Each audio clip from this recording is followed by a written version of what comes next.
My name is Shayna Lang. I'm our Community Engagement Coordinator for IN, and this is our second webinar of our fall series. So we are excited to continue offering consistent sessions for you guys to give you more and more information about what's going on in our state regarding inclusive higher education and continue to inform you and resource you as best as possible. So today's presentation is just IN 101. So this is really an overview of what the inclusive higher education programs look like in our state. We're going to touch on some of the differences and nuances between the three schools that we support, but want to give you really a pretty large overview of what those programs actually entail, so that if you are an advocate, a parent, a teacher, even a student, you can start to figure out where do you fit or where do the individuals with disabilities in your life fit. So we're grateful that you're here. We're going to go ahead and get started, and I will go ahead and send you all a recorded version of this afterwards. There'll be captions available on YouTube as well as some resources in PDF form, just so you have those in your back pocket. So let's get going. So as I mentioned, I'm the Community Engagement Coordinator for IN. We also have our Executive Director with us, Tracy Murphy, if you just want to hop on and say hello. Hello, everyone. Thanks for coming. She will be here just to kind of help run our chat a bit and answer any questions that I cannot. She's a wonderful asset to have with us. But I would love, since we're a small team, I know I've done this before with a couple of you who are returning, but I would love for you guys to share in the chat if you feel comfortable, just your name and your role. So tell us kind of who you are. Are you a parent, an advocate, a student, an educator? And let us know what area you are coming from. If you guys want to throw that in the chat to everybody, that's just helpful for us to see who's joining us. And as you guys do that, I'll just remind you that we'll have Q&A options throughout the session. So throughout our hour, we'll stop every once in a while to allow you guys to ask questions, because it's a lot of new information. And so know that those are coming. You are always welcome to throw questions in the chat as we go. We just might not be able to get to them until those pointed times of Q&A, but we want to make sure we leave space for that within our presentation. So go ahead. Like I said, continue throwing in who you are. Jenny, we're excited that you're here from Technical College. I love that. And we'll get into the details here, and then you guys can ask questions as we move along. Okay. Hi, Bob. Welcome back. All right, well, for those of you who do not know, IN is a nonprofit that has existed since 2014 here in Colorado, and we support inclusive higher education programs across the state. So our mission is to create inclusive college opportunities in Colorado, to focus on academic growth, social development, and career advancement for students with intellectual disabilities. That's our grandiose mission. And then the vision within that, really where we want to see the movement in our state, is that students with intellectual disabilities would be welcome to all college campuses, that we would continue opening up doors for students with intellectual disabilities to pursue further education to help them gain meaningful outcomes. And that they would be able to prepare for life in whatever way they need to. So our mission is to support that across the state. We do not offer the specific services. So I'm going to talk through what our inclusive higher education programs do in Colorado, but IN is not an inclusive higher education program in and of itself. Instead, we support those programs. We're working with connecting with universities and faculty and staff on those campuses to make sure that they're creating inclusive models and equipping them with best practices so that they can give tangible, good skills and good support to the students that are participating in their programs. So that is who we are. And just a disclaimer that we're not the ones providing the supports, but we really want to be a resource across the board, resource to students, to parents, to educators, and to the universities that are providing these programs. So because I like outlines, I'm going to provide you all with an outline. Here's where we're headed for the next hour. We're going to just touch on the front end, the landscape of inclusive higher education or higher education options in general for students with disabilities here in our state. We're going to touch about the history of that overview pretty briefly, and then we're going to hit on 3 levels of support and the differences between those and where we land, which is going to be the inclusive support category. And then we'll go over what are those inclusive college pathways that are actually available here in Colorado, the 3 schools that we support, along with some other options that we are aware of. Then we'll dive into what does an inclusive higher education program entail at the 3 schools that we work with directly, which is ACC, UCCS, and UNC. And then we'll land with starting the conversation for students with intellectual disabilities in your life. Okay. So for some of you who have been in our webinars before, just in this world, I'm sure you guys know this general overview of the history, but I think it's important for us anytime we're looking at new opportunities that are coming up in Colorado for our students with disabilities to see where we came from, because it's been a pretty long road and it's been an exciting road and we have a lot more to go. But I think it's important to see how much movement has happened nationally, but also within our state. So you'll see up at the top, just that general 1973 to 1990.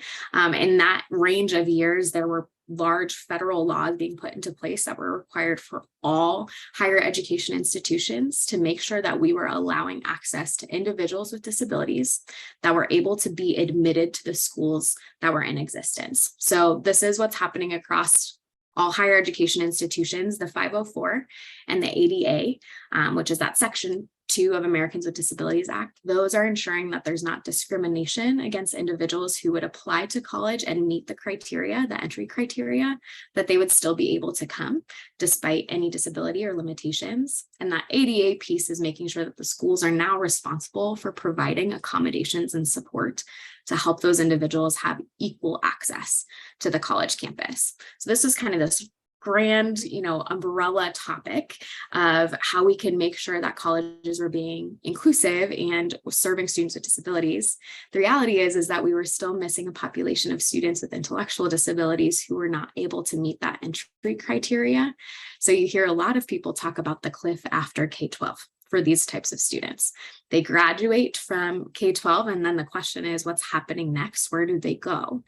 And so in 2008, there was a movement for the Higher Education Opportunity Act to be authorized. And this was a national component that allowed for universities across the nation to start programs for students with intellectual disabilities. So those students that otherwise were not able to be admitted to universities as they were.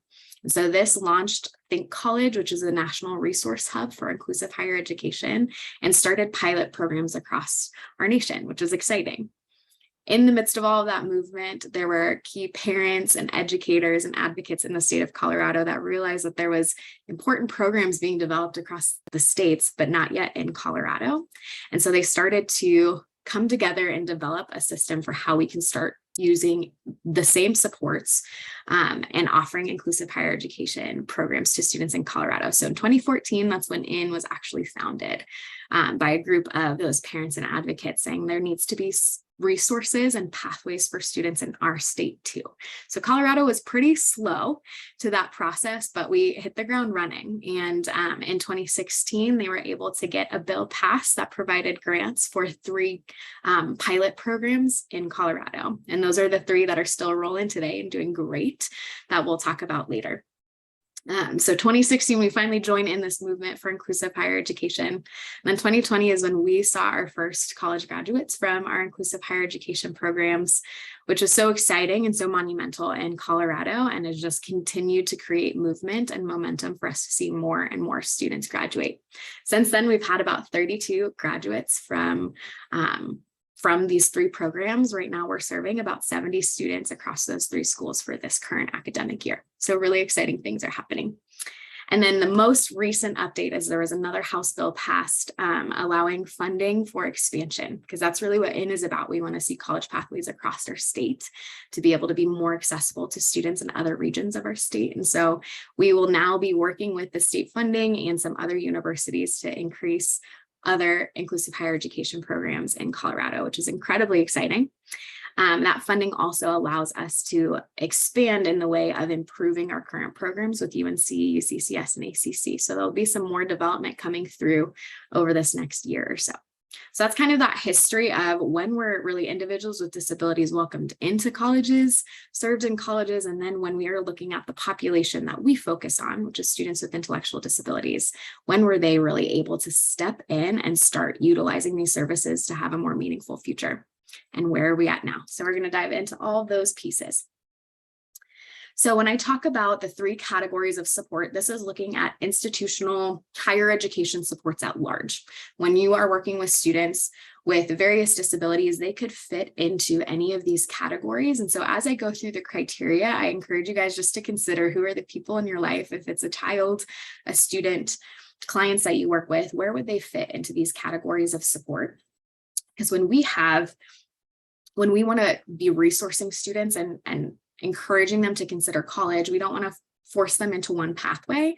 We want to consider, where are they going to be able to thrive the best? Where are they going to be able to be served the best? And what's going to work well for their outcomes and their goals? So the first one is just our general disability services. This is the type of service that is required by that initial 504 law and ADA, where it's required for all higher education institutions, meaning that there should always be an office and or at least personnel dedicated to disability services at any higher education institution. That includes our technical colleges, that includes community colleges, universities. That is all underneath that law. So all higher education institutions have to have some form of disability services for students that are already admitted to their school. So you'll see that they have to be traditionally accepted and degree-seeking students in order to access disability services. So they do have to meet those entry criteria like ACT or SAT scores. Maybe it's a GPA requirement from their high school diploma, things like that. Whatever the institution has set as the criteria, they have to meet those, and they have to be seeking a degree at that institution, excuse me. Then they will have to self-disclose in order to access resources from the disability services. So disability services do not go out looking for students with disabilities. The students must come in saying, hey, I'm a student with a disability. I have documentation to prove it, and I'm going to need some support on campus in order to be successful here. So they're going to serve a wide range of disabilities. There's really no limitation to that as long as they are admitted and enrolled in the school. So you're going to see physical, chronic health, ADHD, lots of learning disabilities across the board. And the reality is that the services they provide are really only going to be accommodation based, because all of those students have to meet the essential outcomes of every single course that they're taking. There can be no change or modification of the outcomes that they're reaching, because they have to meet that same criteria in order to earn that degree. So a lot of the times the supports you're going to see with disability services are academic accommodations, such as extended time on exams, quiet testing locations, preferential seating in the classroom, maybe a reader scribe having exams read aloud to them, where it doesn't change the content or change their expectations, but it just changes the way in which they engage in those expectations. So that is going to be the baseline for all institutions. A lot of times, you're going to see students that are able to meet that acceptance requirement, but just need to maintain accommodations. And this is a great path for them, knowing that they can find this at any institution they pursue. The second category we call comprehensive services. So this is the next category of support that would be for students that have tried or maybe have thought about this disability supports category and still struggle with success at the college level for a variety of reasons. The reality is that this is not required by law at all institutions. This is only offered for specific institutions that have developed a program of support. So students still have to be traditionally accepted and degree seeking. They still have to self-disclose and oftentimes apply for these types of supports. But they're going to be working with students that can meet the academic expectations, but still require supports with executive functioning, maybe organization, maybe social engagement, things like that. A lot of times we're looking at autism spectrum disorder and things of that sort. The students who utilize these comprehensive services are also still using accommodations. So they're still going to be accessing those disability services, but comprehensive services are a little bit more of a tack on to give them some additional support outside of that academic setting. But it does not change anything in terms of essential functions and requirement to go to that university. And then where we fit in and where this history of law being placed that we just talked about for students with intellectual disabilities, we come in with an inclusive service provision. So this is, again, only offered at select institutions that have created programming for it. So it is not required by law for all institutions to have, even though it is our vision that all institutions would create programs like this to be able to open their doors to students with various needs. But right now we have 3 programs that we fully support, and I'm going to show you a list with some links of some other programs you guys can access. The reality is that students needing this inclusive service area is that they would not otherwise be able to be admitted to the universities, meaning that they weren't able to take SAT or ACT tests, or that they didn't complete a typical high school diploma, things like that, where they would not be able to go through the traditional admittance process, and they need another avenue to continue their education. So within this inclusive service model, students are not receiving a bachelor's degree or even associate's degree. They are going to be receiving a certificate credential. It is still a valid credential that's coming from the university, but it's a little bit different in that it is focused on the student's game plan for their career goal, focused on their person-centered planning. But it's a unique credential that I'm going to show you an example of as we move forward. This is primarily going to be serving students with intellectual and developmental disabilities. Like I said, that population that was still excluded from that ADA and 504 law because they weren't able to get into the university. So now there's this new pathway with inclusive services to allow that to happen. And these students are able to receive accommodations and modifications. That is a huge shift at the higher education level. It takes a lot of support from the programs themselves and the staff members there. And that's the reason why the certificate is a credential that's coming out, because some of the courses that they're taking are going to have modified content and modified outcomes. And like I said, we'll touch base on that as we move forward. There's going to be way more intensive staff and peer mentor support for these students across the board, academically, socially, vocationally. And they're going to be fully included into courses that align with their course or their career goal. So they're taking classes with their typical peers across campus, but they are receiving support, receiving accommodation and modification within those. So the support domains within inclusive services is academic, social, vocational, and independent living. So you'll see these three categories. Hopefully you're considering who you're working with or who you love that is interested in college and where they might fit in these three. So based on what we offer in Colorado, I just want to point you towards programs that fit under these categories so that you know where to point students to. So like I said, with disability services, every higher education institution is going to have access to a disability services office. So giving a call to the institution and trying to get connected with that office to ask questions is the best place to start. Comprehensive services, these are for students that are admitted to their universities and degree seeking. We have these 4 programs that are in existence here in Colorado. So we have one at University of Denver for learning effectiveness, the Choices program at Colorado State University, Isaac program, which is specifically for students with autism spectrum disorder. And then there's also an inclusive higher education solutions office at MSU that is working to open up their doors to more severe disabilities and serving those students. So I'm going to, like I said, I'll be sending this out to you all because there's a link to each of those web pages so you can find out a little bit more about those programs. And I can also, you are free to reach out to me with any additional questions, and I'm happy to point you in the right direction if you're interested in those. And then we're looking at which schools here in Colorado have inclusive services for students with intellectual disabilities. We're looking at Elevate at ACC. So that's Arapahoe Community College in Littleton, Colorado. We also have the Office of Inclusive Services at the University of Colorado, Colorado Springs.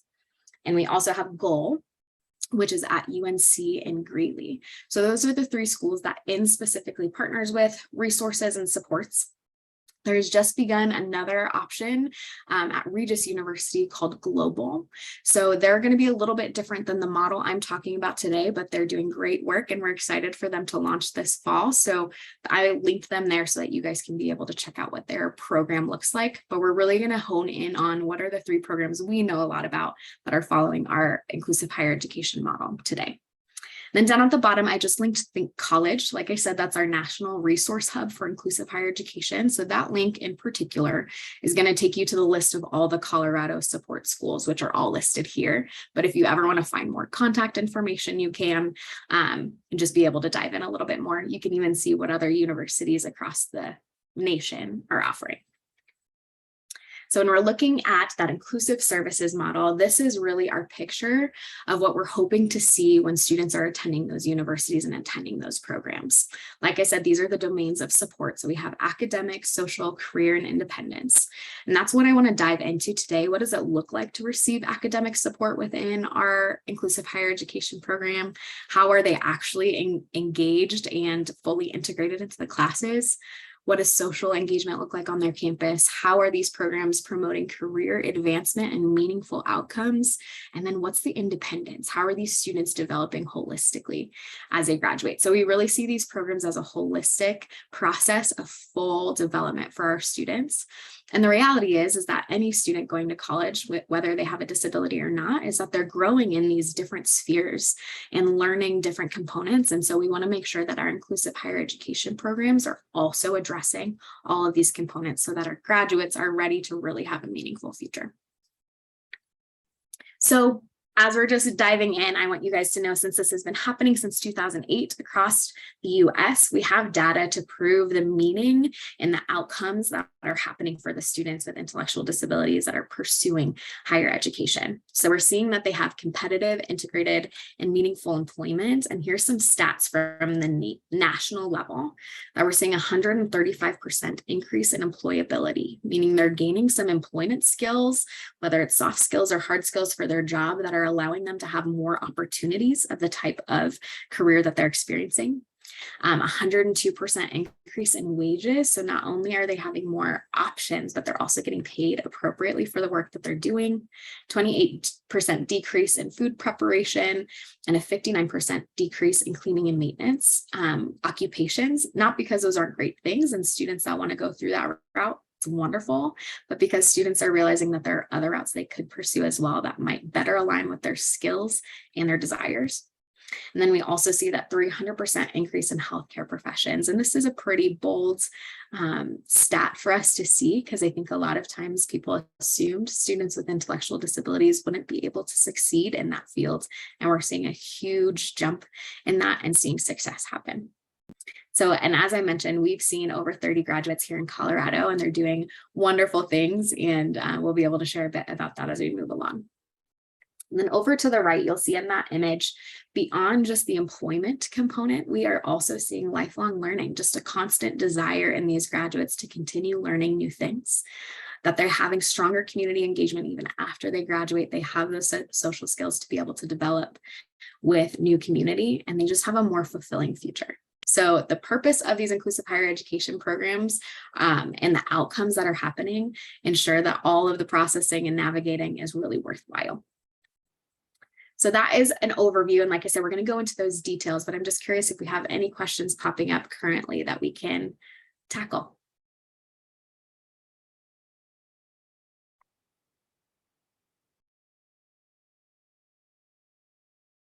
Wonderful. Okay. I'm going to keep on going. I'm going to assume that questions are going to come up as we get into the details. So hang tight. We'll be able to get to those in just a little bit. All right, so let's look at what do these inclusive higher education programs actually look like. Again, here are 3 programs that we are fully supporting within. So Elevated ACC, Office of Inclusive Services, and then GOAL, which stands for Go On and Learn. Each of these programs are going to be a little bit different and nuanced in their own way, as every institution has their own nuances and culture. So I'll be able to speak to a little bit of that, but overall, they're following the same model with the same expectations. And so that's really going to be the main goal for today, that you're going to see what is that model? What are these institutions doing? So to start, you want to consider who would be admitted to programs like this, inclusive higher education programs. So students have to have a documented intellectual disability or developmental disability. That is going to be a little bit unique for each school. So I encourage you to always make sure you are reading the details of each university. They're going to have slightly different criteria, but the overall overarching criteria for disability would be a documented intellectual disability. They're looking for students that have a desire to go to college and live and work independently as possible. And this is important, that it's the student's desire, not solely the parent's desire or the provider's desire, but that the student has an intrinsic longing and desire to go to college, have further education, and have a meaningful outcome from that. They have to be students that would utilize modifications and accommodations. So students that would be successful using accommodations and don't require any modified content, such as filling out a graphic organizer instead of writing a 2-page paper. That would be a modification of expectation. Students that can utilize accommodations and fill out that or complete that 2-page paper, we wouldn't want to encourage them to go through those comprehensive services or the disability services so that they are receiving maybe a higher degree if they're able.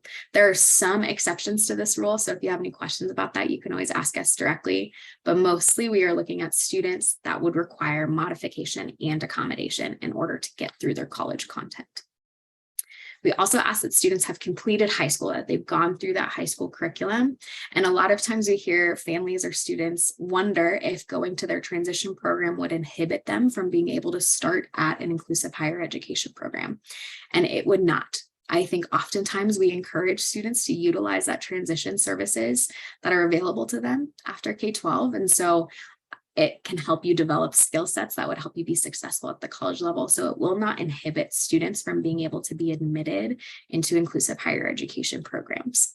So just know that that's an option that students can continue to do their transition and then afterwards come back and apply for these inclusive higher education programs. And they should be able to participate in class and campus activities with support. So there's a lot of independence that does come with these college programs, but there are supports in place, kind of a guidance along the way. But at the end of the day and at the baseline, students are held to the same code of conduct that every other student on that campus is held to. So that's just an important litmus test maybe for students who are interested in higher education. So when it comes to how individuals would apply to these institutions, you would apply directly to those schools. IN does not coordinate any of those applications. We can answer questions and point you in the right direction, but all of the applications are going to come through the schools directly. Okay. Oftentimes it's in the winter that applications will go live for the following fall. So the unique component with these programs is that they're only accepting new cohorts in the fall term. They're not doing it every fall and spring. It's just at the beginning. So come winter, there tends to be a sending out of what the applications look like, and we will be able to disseminate that from IN. And then you'll see that all of their applications are going to be slightly different, but they're mostly going to be including these same categories and a full application packet, references required, and even an interview of the students. So students might be filling out information about their educational history, what they're interested in, what is their career goal. A lot of times there's an avenue for parents to give their input. Teacher recommendation letters are requested. Disability documentation is required for that packet. And then oftentimes there's an interview or an on-campus experience so that students can meet the staff and the staff can work to discern and determine if this is a best fit for the student. And then in the spring, applications are typically due, and that's when the interviews begin. So that's a general way that their applications tend to go about. If there's any changes or nuances, like I said, we encourage you to talk to the schools themselves that your student or the people that you're working with are interested in. So here you're going to see an example of a full program for inclusive higher education. We borrowed this from ACC a few years back when they were creating what are the pillars of our program. And so you're going to see an academic pillar on the left-hand side, and we're going to go through what those courses are and the credits and all those details. A career pillar, a progression of how are they developing career skills, employment skills, and actually getting job experiences over time while they're at their institutions. Independence pillar, where they're learning self-determination, self-advocacy, developing just their self-awareness so that they can better represent themselves to employers. And then on the far end, some social options as well. So this is kind of a breakdown by semester and by year of what these programs are typically looking like. So we're going to go into those in more detail. So the academic pillar, the academic section of our inclusive higher education programming. So what's important for us when it comes to inclusive higher education is that students have access to the full course catalog. We want them to be able to decide, what am I interested in? What type of career path am I intrigued by? And which courses are going to be appropriate to help me develop new skills to make me better equipped for that job. So this is going to come with lots of advising and guidance from the staff members themselves, but students have access to the full course catalog. They also are going to be taking courses for credit and receiving grades. Even when there are modifications at play, students are still receiving grades for the work that they do. So it's important for students to know that they're credit-bearing courses, that there's a lot of responsibility placed on them, and that it's important, it's meaningful, the kind of content and the learning outcomes that they're experiencing. I want to note here that the modified courses, so when students do receive modification, it's noted on their transcript that a course was modified. And so modified courses can only be transferred to other inclusive higher education programs. If there ever was a student who decided to transition out of inclusive services, maybe into comprehensive services, they would have to redo any classes to receive that additional degree if they're going for a bachelor's. Because when we're looking at our inclusive higher education services, these are students pursuing a certificate, that modified credential. And so those modified courses are only transferable with other institutions that have that same certificate. And then our comprehensive higher education certificate focuses on one area of study. So each student gets to determine what is their area of study. And they're going to take a progression of 36 to 72 credit hours throughout their time. That's going to be different for each institution. ACC is fewer credit hours because that's pretty typical for the rest of their student population to take fewer credit hours. And then you're going to see higher credit hours for larger institutions or universities because they're typically there for a full 4 years. So that's going to require more courses. So we want it to be as normative as possible. These programs are looking at what is happening with our neurotypical peers on this campus and how can we match that for our inclusive services. Oftentimes, students are going to be taking 3 courses a semester. So this is a pretty limited course load, so to speak, for a college student. But for a lot of our students with intellectual disabilities, 3 courses a semester is a lot to tackle, and that feels like a full course load. So with all of the supports that are going to be wrapping around them, there's lots of time spent on these 3 courses for them to fully engage in the content. There's going to be 2 of those courses that are traditional academic coursework from the institution. And then 1 is going to be a specialized class offered by the Inclusive Services Program. Sometimes this is just a study hall where they have an area to come and ask questions and work with peer mentors. Sometimes it's very focused on key skills like independent living or job development skills. And that's really when the students from these programs are going to be all together, kind of collaborating. But other than that, they're going to be dispersed across campus in the classes that are most meaningful for their career goal and their area of study. And then there's also in that certificate a breakdown of career experiences that students are going to have before they graduate so that they can have clarity about where they want to head and which job placement they'd like to be in. So this is an example from ACC of their comprehensive higher education certificate and the breakdown. So you're going to see they offer a class at the summer before their fall term starts. This is kind of just an introduction experience to college. Wonderful start for them, highly supported. And then you'll see the breakdown of these 2 traditional classes that they're taking each semester. So they'll do an academic, advanced academic achievement. Then they're going to take 1 class in their area of study that would be determined between them and the program staff as they create their plan. Then they're going to be taking college composition and reading alongside all of their other peers, PC applications, interpersonal communication. And you'll see that each semester they're taking at least 1 course across campus, fully integrated in their area of study. So this is kind of a breakdown of what you would see for a comprehensive higher education certificate. So then the question is, what are the supports that actually allow these students to reach these academic goals? So there's going to be an academic coordinator in each of these inclusive offices. So somebody that's going to sit with these students to determine which classes are best for them, talk about strategies for success, help them figure out how their brain works, what's going to help them with reading comprehension, etc. So there's a staff member dedicated to that.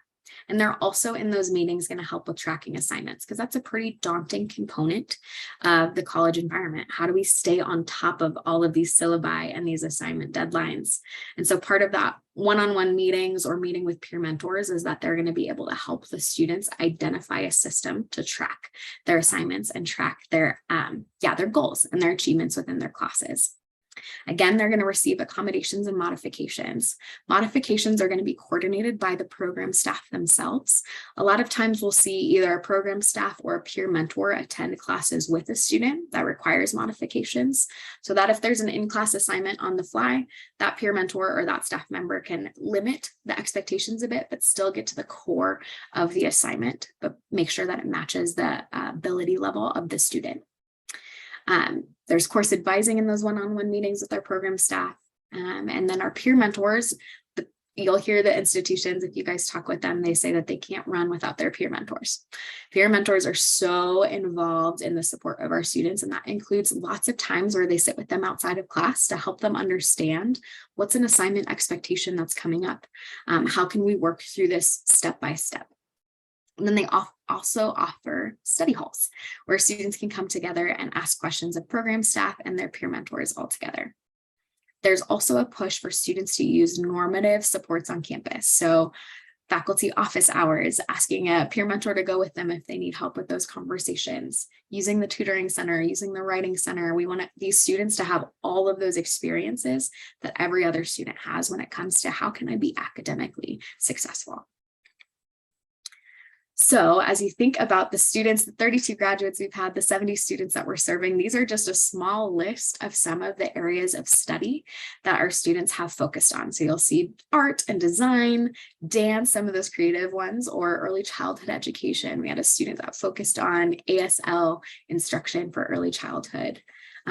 Leadership and healthcare, sports management, and so much more. So it's really important when we talk to students about pursuing inclusive higher education that they know that they can really pursue anything they're interested in and navigate those educational environments for that type of area of study.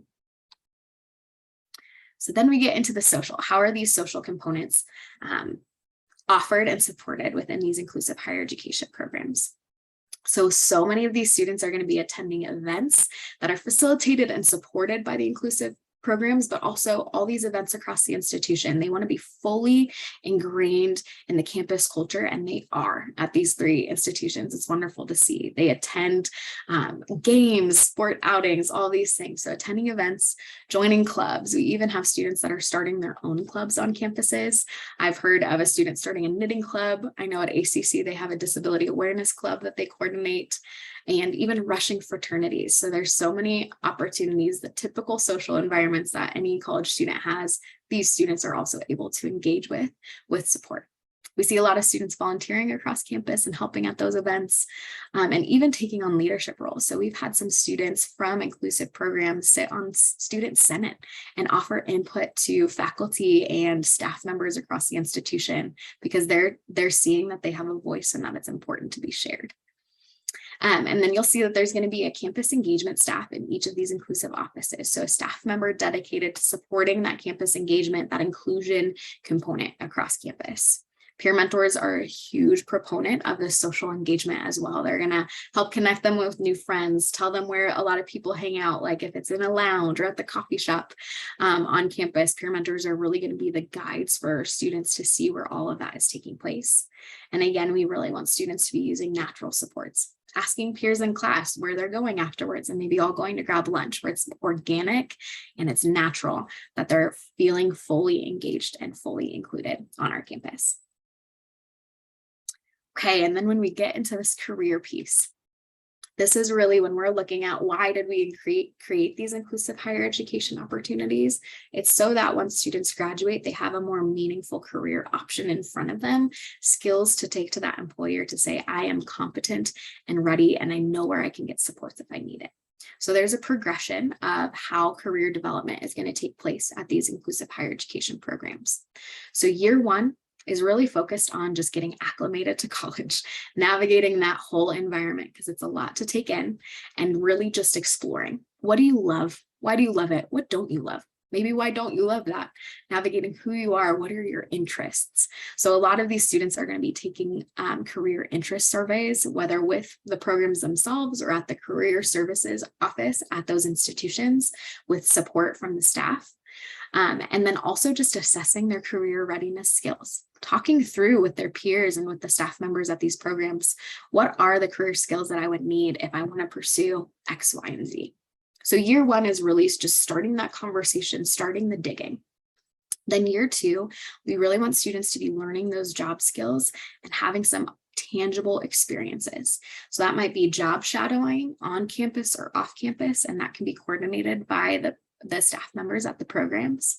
Maybe they're taking informational interviews, calling people, visiting different locations and asking what working there looks like to really confirm their desire, and then defining their career path and their goal. Once they kind of have taken all of this in, observed and experienced, then they can say, this is where I want to head, and this is the path I want to take to be able to reach that goal. So even in that year two, we want them to be developing a resume or interview preparation so that they're ready for tangible experiences come their next year. So then in year three, we're looking at internships in their area of interest. So a lot of this is making sure that they are utilizing practicums or practicals within their classes, maybe joining a location on campus where we have a student who is working at a pie shop at UCCS, where she's just kind of implementing those baseline job skills to make sure that she has support there and kind of gaining that experience. A lot of our students are able to access unpaid internship placements or paid internship placements. That's a pretty normative thing for most college students to even have unpaid placements. And so we're still navigating that, but we really value that students are having some form of experience and some form of placement in any capacity. And then job coaching is available if needed. So if each of these students at these institutions are meeting with staff and they determine on an individualized basis that in order to have a job shadow or an internship, that they would need somebody there to support them along the way, then that can be coordinated as needed. And then year four is really where we're looking at students diving into that employment and area of interest, continuing to work in that particular field. The ideal is that it's not just on campus, that we're moving them into the community, that there's a progression of support that allows them to be placed in a meaningful placement in the community around them. And again, they'd be able to have access to support as needed. And this is really where we want to push the importance and the value of families getting connected to DVR, which is the Division of Vocational Rehabilitation. This service sometimes takes a few months for students to be able to be fully admitted and connected with a DVR counselor, but they will then be hands-on with the development of career skills and placement and strategies for a career achievement or a career goal to be achieved. And so we really want students to be connected with those DVR counselors early on, so that come this time in their program, they have kind of an off-ramp and some support out in the community when they graduate. And then post-grad, we're seeing students pursue competitive integrated employment where they are included with neurotypical peers and pursuing their goals. So I know right now we have a recent grad who studied visual journaling or videography, and he is continuing where he had an internship during his time at UCCS. He now is working there and supporting videography, which is wonderful. It's exciting to hear that. We have a student who pursued brewing sciences, which I believe is at UNC, and he is now working at a brewery in his local community, and he's loving it. So we're seeing students really engage in the outcomes that they were longing for. And then lastly, we want to talk about independence. So it's that independent component of this inclusive services. So we want students, and as they're in these programs, they're going to be utilizing person-centered planning and self-advocacy support with the institutional or the program staff. They're going to meet with them and ask them to develop their game plan, ask them to self-advocate and self-determine for their next steps.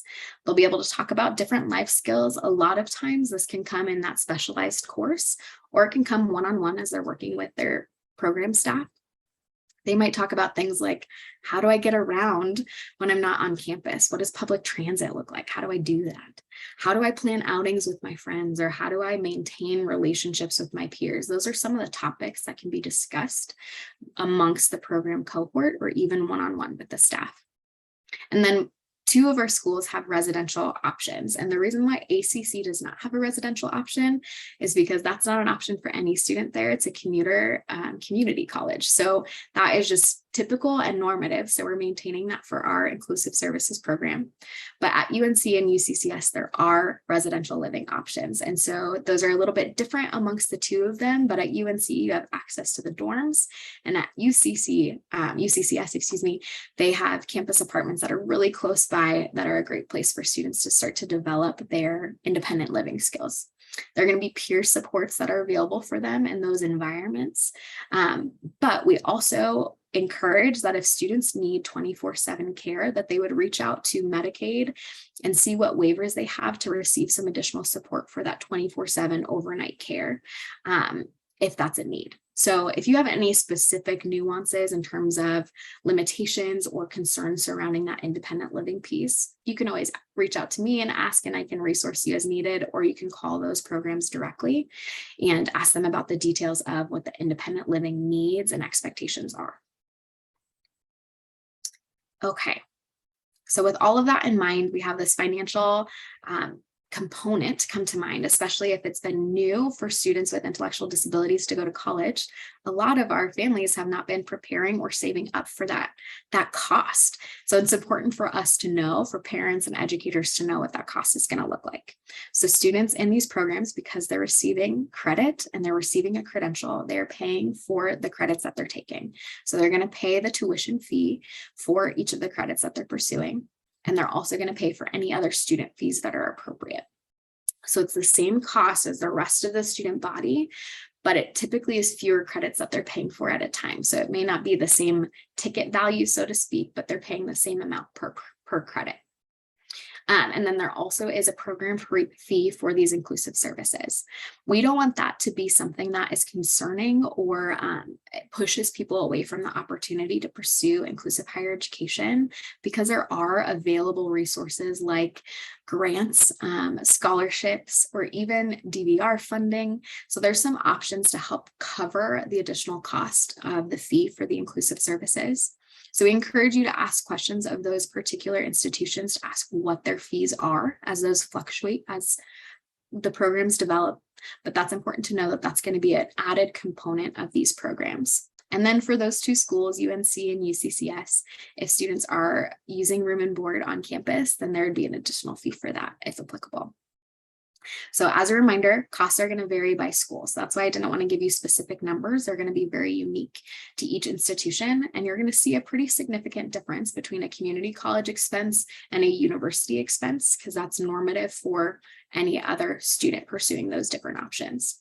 So we encourage you to reach out to the institutions for more details, and feel free to ask me any specifics and I can resource you as needed. So here are some resources for that financial aid support. So up at the top, you'll see financial aid. This is a really big component of the 3 schools that we support. So ACC, UNC, and UCCS have all been approved as a certified transition program, which allows any student in that program to pursue financial aid, federal financial aid. So they would fill out the FAFSA. The one nuance with this is that they can only access grants or work study funds through that financial aid application. They don't yet have access to loans through that. So it's still an important thing to start with, and it's a really big jump that students are able to access some form of financial aid for these programs. So that is a huge encouragement for students to make sure they pursue that FAFSA if they're pursuing an inclusive higher education program. But like I said, there's also scholarships available. These could be local scholarships. These could be national scholarships. One that's really common that we know about is Ruby's Rainbows, which is focused for students with Down syndrome pursuing college. And there's a wide range of the amount of scholarship that students have received. So that's a really great thing to look into. And then you'll also hear about ABLE accounts and college funds. So ABLE accounts are able to be utilized for college if that is something that's desired for the student. It can also be used for any other disability related needs, but that's something that we tend to encourage families to consider early on, is have they started an ABLE account and have they considered how that can be utilized for higher education. I will give a plug here that we're going to have a whiz about ABLE accounts. The pro in that regard is going to come speak at a webinar for us in October. So that's going to be on October 6th at 4 p.m. So stay tuned for that. You can also find some previous examples of webinars about financial supports on our website, but just know that there's another one coming up to speak specifically to ABLE accounts and how students and families can be financially prepared. And then the Division of Vocational Rehabilitation, like I said, they can often offer particular funds for inclusive higher education for students that have a career goal that they're working with. So we encourage students to get plugged in with DVR early and utilize them often. And then there's also avenues through community-centered boards, where wherever you're at in the state, there's a community-centered board around you that wants to support your goals, support the students that you serve for self-determination. And so they often have access to some funds to help cover some of the cost of these opportunities.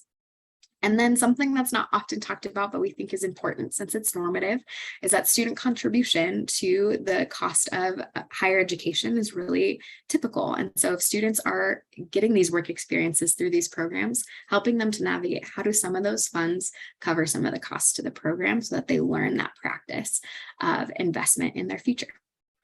And so as a note, families are encouraged to research each option as the supports are individualized to each circumstance. So we can't give a dollar amount of which program is going to offer which amount to each student. Very individualized and very specific to your family situation. So we know this is a long list of information, but we encourage you to start now, whether it's resourcing your families or if you are a family in particular, to start looking into these resources so that the financial component of inclusive higher education does not inhibit the opportunity for your student. So this is a picture of students within a dorm. Obviously all super happy. And what I love about this is that it just shows that inclusive higher education and these programs are really helping students own who they are, love who they are, develop skills and strategies for a meaningful outcome and a more integrated career fields. And so we're seeing such great outcomes and we're really encouraged by the work that the students are doing. So just as a reminder of that holistic model, the outcome is really tangible in our students. So I would love to hear what questions are popping up from you guys about those different categories of inclusive higher education.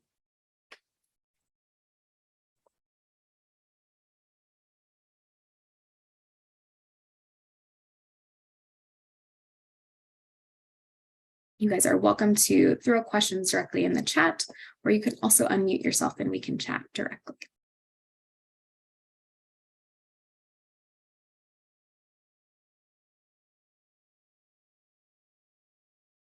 Awesome. I'm curious of what some of the certificate programs are. Can you share just maybe the most popular ones? Thanks. So yes, great question. So the certificate program, so comprehensive higher education certificate, is that overview title, and then each student gets to decide which is their area of study. So they're going to choose an area of study from the other options at the institution. So like we mentioned, we have some students receiving a comprehensive higher education certificate in early childhood education, or comprehensive certificate in videography or photography. Does that make sense? So it's like one comprehensive certificate, and then they just identify an area of study based upon the courses that are offered at their institution. Yeah, that's great. Thank you. Yeah.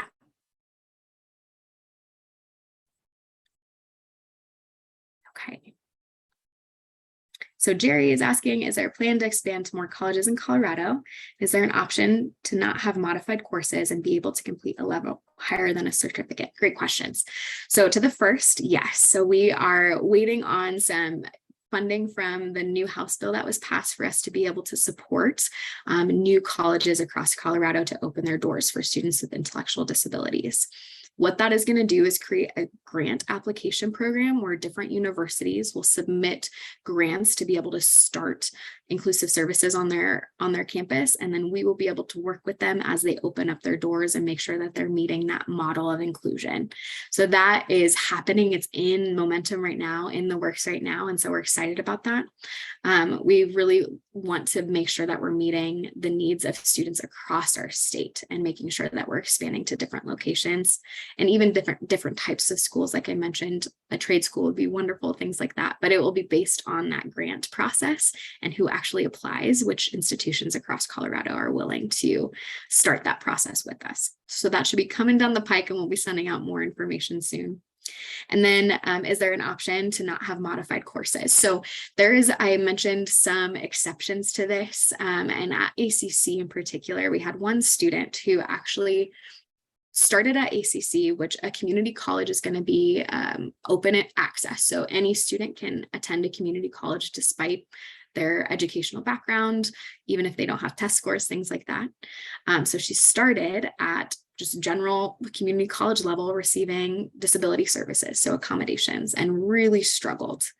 And then she found out about Elevated ACC and she joined in there because she fit the need, because she wasn't able to be successful with just the accommodations at that point in her career, college career, so to speak. So she went through the program with Elevate, and then actually when she finished her certificate at Elevate, she then transitioned to a 4-year university to get her bachelor's degree. So she was able to utilize the skills that she developed within that modified inclusive higher education environment to be able to be more successful without modifications afterwards. So that was a really unique component. And there are a couple students at ACC that are able to take a few classes that are not modified. And what's going to look different about that is that there has to be some note about that on their transcript so that it looks different, because any student taking a comprehensive higher education certificate is intended to have those modifications. So their transcript says so. So if there's any nuances where students are taking classes just for accommodation because they're capable, and we would love that, then it has to be documented differently on their transcript. So I would say that that's not a formal thing that's happening across these institutions, because a lot of the students they're accepting require accommodations. And if they don't require accommodations, we often want to push them towards that degree seeking services that they're accessing at disability services in general, or comprehensive services across the state. But I wouldn't say that that's off the table necessarily. Tracy, do you feel like you want to speak into that at all based on your experience? Yeah, no, I would agree. Our universities, I have not seen them allow someone to take courses without modifications yet. I think their thought process is, if you don't need the modifications, we want to encourage you to get a typical bachelor's degree rather than a certificate. But definitely at the community college, they kind of do a little bit of both. Mm-hmm. Yeah, great question. And then I see Bob mentioning, ongoing conversations on the Western Slope. We would love that as well. We're excited for those opportunities. Wonderful. Okay, well, with our last few moments, I'm going to just go over some quick recommendations for how you can start the conversation about inclusive higher education with the students in your life. And then I'm going to land on one quick link where I would love for you guys just to fill out a brief survey for us, and then I'll send out all the details after today. So let me hop back over here. So ways to begin the conversation with students that you work with. I'm going to just throw all these on our screen. I'm going to encourage you to routinely ask students about their goals. Ask them about what they want to do and why they want to do it. Making that just a part of our vernacular is going to be really important to change the culture and the expectations of students with intellectual disabilities. Invite guest speakers as much as possible. If you're a classroom environment, invite them with individuals with disabilities to come speak about their experiences.